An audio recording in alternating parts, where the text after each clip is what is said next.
بسم اللہ الرحمن الرحیم۔ اس لیے دنیا میں سکون اسی کو ملے گا جو اللہ کو یاد رکھے گا۔ یہ بھی قرآن جو ہم نے پڑھا ہے نا اسی کا حاصل ہے۔ الا بذکر اللہ تطمئن القلوب۔ قرآن کہتا ہے اللہ کو یاد کرنے سے دلوں کو سکون ملتا ہے۔ بعض لوگ کہتے ہیں ہم تو ذکر کرتے ہیں پھر بھی ہمیں سکون نہیں ملتا۔ او بھائی تم ذکر کرتے ہی نہیں ہو، تم تو رٹے رٹائے چند الفاظ پڑھتے ہو۔ اللہ کو یاد کرنے کا مطلب کیا ہے؟ ذکر بھی اس میں داخل ہے، لیکن اصل مطلب کیا ہے؟ دیکھو اصل مطلب یہ ہے کہ آپ پہ کوئی کیس ہو گیا اور اب آپ کو خطرہ ہے کہ مجھ پہ کیس ہو گیا، میں عدالت میں جاؤں گا اور میری ایسی کی تیسی ہو جائے گی۔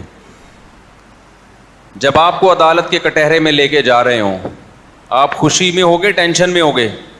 ٹینشن میں۔ جج جب کچھ لکھ رہا ہوگا آپ کی ٹینشن بڑھ رہی ہوگی، لیکن جج کا فون آ گیا اور اس نے آپ کو پہلے بتا دیا میں تیرا چاچا ہوں، کرسی پہ بیٹھا ہوا ہوں، بے فکر رہے، تجھے کچھ ہونے والا نہیں ہے، ٹینشن نہیں لینا۔ یا میں تیرا ابا ہوں، فرض کر لو ابا آپ کے بیٹھے ہوئے ہیں عدالت کی کرسی پہ، تو پھر آپ ٹینشن فری۔ پاکستان کی بات کر رہا ہوں، ہر جگہ کی بات نہیں کر رہا، اور پاکستان میں بھی سارے جج ایک جیسے نہیں ہیں، ان ججوں کی بات کر رہا ہوں جو میرا بیان نہیں سنتے۔ بہت نالائق ہے نا، نہیں سن رہے بیان، پھر ان کو ہم جو مرضی بولیں ان کو۔ اور جو اس وقت میری اسپیچ یہ والا کلپ سن رہے ہیں تو وہ اس کی ہم بات ہی نہیں کر رہے، وہ تو سن رہے ہیں۔ تو جج صاحب بیٹھے ہوئے ہیں، وہ آپ کے کیا نکلے؟ آپ کو پہلے پتہ ہے میرے ابا ہیں، اب آپ ٹینشن فری۔ اب لوگ آپ سے کہیں گے کہ یار آپ کے اس اطمینان کی وجہ کیا ہے؟ آپ پہ اتنا بڑا کیس ہے اور اتنی خطرناک سزا ہو سکتی ہے آپ کو، لیکن آپ کو تو ذرا بھی ٹینشن نہیں ہے۔ آپ کہو گے مجھے اپنے ابا کو یاد کرنے سے سکون ملتا ہے۔ بذکری ابا یطمئن قلبی، یوں کہو گے آپ۔ بذکری ابی، عربی میں کہیں گے بذکری ابی، اردو میں ابا ہی کہہ دو اس کو۔ بذکری ابا یطمئن قلبی، مجھے اپنے ابا کو یاد کرنے سے کیا ملتا ہے؟ سکون۔ اب پتہ چلا الا بذکر اللہ تطمئن القلوب، خبردار اللہ کو یاد کرنے سے سکون ملتا ہے۔ اس مثال سے یہ آیت کا مطلب سمجھ میں آ گیا کہ نہیں آ گیا؟ جو اللہ کو یاد رکھتے ہیں کہ ٹینشن میں آپ کی کیلکولیشن غلط ثابت ہو سکتی ہے، آپ کہہ رہے ہو میری کم آمدن، یہ مسائل، تو بھائی اللہ ہے نا، وہ بیٹھا ہوا ہے۔ لوگ کہہ رہے ہوتے ہیں نا بھائی آپ آئیے ہم بیٹھے ہوئے ہیں، کوئی ٹینشن لینے کی ضرورت نہیں ہے، سر مجھے گیٹ پہ روک لیں گے۔ او بھائی میں وہاں بیٹھا ہوا ہوں یار، روکے گا میرا ہی بندہ روکے گا نا۔ لوگ صبح شام اپنے تعلقات اس طرح استعمال کر رہے ہوتے ہیں، او یار میں بیٹھا ہوا ہوں کوئی مسئلہ نہیں ہے۔ تو یہ بات بھی اللہ کے بارے میں جب تک دماغ شریف میں، کھوپڑی شریف میں نہیں بیٹھے گی کہ اللہ بھی عرش پہ بیٹھا ہوا ہے، وہ سارا نظام دیکھ رہا ہے، وہ غافل تھوڑی ہے اپنے بندوں سے بھائی۔ اب 1000 سال پہلے لوگ ٹینشن لیتے کہ یار آبادی اتنی اسپیڈ سے، اس وقت تو بہت اسپیڈ سے بڑھ رہی تھی آبادی، یار اتنی اسپیڈ سے بڑھ رہی ہے، ایک فی کس اتنے بچے، پھر ان بچوں کے بچے، پھر ان بچوں کے بچے، ابے بھائی یہ کیا ہو جائے گا، تو دنیا کیا ہو جائے گی؟ برباد۔ تو ان کو کیا پتا تھا کہ بھائی اللہ کیا ہے؟ بیٹھا ہوا ہے، اس نے انسان کے تابع ہر چیز کو بنا دیا، پوری کائنات، اس لیے انسان کو یہ رائٹ دے دیا کہ وہ ہر چیز کو اپنے کنٹرول میں لے سکتا ہے، لیکن وہ انسانوں کو اپنے کنٹرول میں نہیں لے سکتا۔ مینیجر کو کنٹرول میں لے سکتا ہے؟ وزیر اعظم کو کنٹرول میں لے سکتا ہے؟ نہیں لے سکتا، وہ اپنے ماتحتوں کو لے سکتا ہے۔ تو انسان کے جو ماتحت ہیں وہ جانور ہیں، ان کی نسل کو کنٹرول کر سکتا ہے انسان۔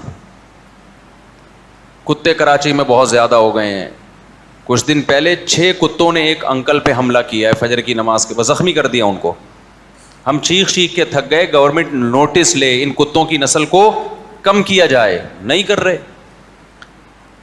لیکن ہر تھوڑی دیر میں آپ بورڈ دو، بچے دو ہی اچھے، انسانوں کی نسل کو کیا کیا جا رہا ہے؟ کنٹرول، جبکہ انسان کا انسان پہ اللہ نے کنٹرول نہیں رکھا کہ یہ میرا کام ہے، یہ تمہیں اس میں ٹینشن لینے کی ضرورت نہیں ہے، یہ میرا کام ہے، تم تھوڑی خدا بن کے کائنات پہ حکومت کرنا ہے، تمہیں جن چیزوں کو میں نے مسخر کر دیا تمہارے لیے، مسخر کا مطلب تمہارے کام میں لگا دیا، تم اپنے حساب کتاب سے ان کی نسل گھٹا بھی سکتے ہو بڑھا بھی سکتے ہو. بہت سے جانوروں کی نسلیں انسان نے گھٹائی ہیں اور بہت سو کی بڑھا دی، دونوں ٹھیک ہیں. کسی مفتی نے نہیں کبھی کہا ہوگا کہ جی ناجائز ہے. ہمارے نبی نے بھی کتوں کو مارنے کا حکم دیا جب مدینہ میں کتوں کی تعداد بہت زیادہ ہو گئی تھی، تو آپ نے حکم دیا کتوں کو قتل کرو. تو صحابہ نے اتنے کتے مار دیے کہ جو مسافر اپنے ساتھ حفاظتی کتا لے کے آتا اس کو بھی قتل کر دیتے. تو نبی نے فرمایا ما لکم وللکلاب، صحیح مسلم کی حدیث، تمہیں کیا ہو گیا، کتوں کے پیچھے پڑ گئے ہو بھائی، یہ بھی اللہ کی ایک مخلوق ہے. مطلب یہ تھا کہ نبی نے کہا کہ میرا مطلب یہ نہیں تھا کہ نسل ختم کر دو، مطلب کیا تھا بھائی کتے زیادہ ہو گئے، تعداد تھوڑی ان کی کم کر دو. جنگل میں تو اللہ نے خود ہی ایک سسٹم رکھا ہوا ہے نسلوں کے کنٹرول کرنے کا، شہروں میں انسان نہیں کنٹرول کرنا ہے نا، جنگل میں جانوروں کی نسل کنٹرولنگ سسٹم پہلے سے اللہ نے بنایا ہوا ہے. ماہرین یہ کہتے ہیں کہ اگر جنگل میں ہرن کو کھانے والے درندے شیر چیتے نہ ہونا تو اتنے ہرن 12 سنگے پیدا ہو جائیں کہ جنگل کی گرینری ختم کر دیں. وہ سمجھ رہے ہو کہ نہیں سمجھ رہے؟ ساری جنگل کی گرینری کی ایسی کی تیسی، وہاں اللہ نے نظام بنایا، شیر بھی پیدا کیا، وہ کھا لیتا ہے ہفتے میں ایک آدھ، تو نسل کیا رہتی ہے؟ کنٹرول میں. خرگوش اتنی اسپیڈ سے بڑھتے ہیں کہ جنگلوں میں اگر خرگوش کو کھانے والے کتے اور بھیڑیے اور شیر نہ ہوتے تو خرگوش ہی خرگوش ہوتے پوری دنیا میں، اتنی اسپیڈ سے ان کی نسل بڑھتی ہے، اور وہ سارے کھیتوں کی ایسی کی تیسی کر دیتے. آسٹریلیا میں خرگوشوں کا تجربہ ہو چکا ہے. ایک آسٹریلین آیا یہاں سے خرگوش لے گیا کہ یار آسٹریلیا میں خرگوش نہیں ہے، خرگوش بھی ہونے چاہیے. وہ خرگوش اتنے پھیلے وہ ان کی فصلیں چٹ کر جاتے تھے. حکومت مارتے مارتے تھک گئی، نہیں مر رہے تھے، پھر بڑھ جاتے. بالآخر کوئی ایسی میڈیسن، ایسی دوائیں ایجاد کی گئی ہیں کہ ایک جوڑا بھی زندہ نہیں چھوڑو، پوری نسل ختم کی انہوں نے. پھر تحقیق کی ان کے ماہرین نے کہ پوری دنیا میں خرگوش ہیں، ہمارے یہاں کیا مسئلہ ہے بھائی، اتنی بڑھ گئی نسل کے کھیت چٹ کر جاتے ہیں سارے. یہ تو پتہ چلا کہ دنیا میں جہاں بھی خرگوش پایا جاتا ہے اللہ نے وہاں اس کو کھانے کے لیے درندے بھی اس جنگل میں اسی حساب سے پیدا کیے. ہم نے خرگوش تو لا کے چھوڑ دیے، اس کو کھانے والے درندے نہیں چھوڑے ہم نے. یہ خدا کا بنایا ہوا نظام ہے. مچھلیوں کو دیکھ لو آپ، یہ میں بتا رہا ہوں آپ کو، توکل، اللہ پہ اعتماد اور توکل سمجھا رہا ہوں آپ کو. مجھے خرگوش اور گدھے گھوڑے کی مثال سے کیا سمجھانا ہے بھائی، لیکن مقصد بتانے کا یہ ہے کہ جس نے کائنات کو بنایا وہ غافل نہیں ہے. اور ہم لبرل ہو گئے ہیں، ایسے لبرل ہو گئے ہیں کہ بس بالکل اس سے غافل ہو گئے کہ خدا تو ہے ہی نہیں ہے، سب کچھ ہم نے ہی کرنا ہے. سمجھتے ہو کہ نہیں سمجھتے ہو؟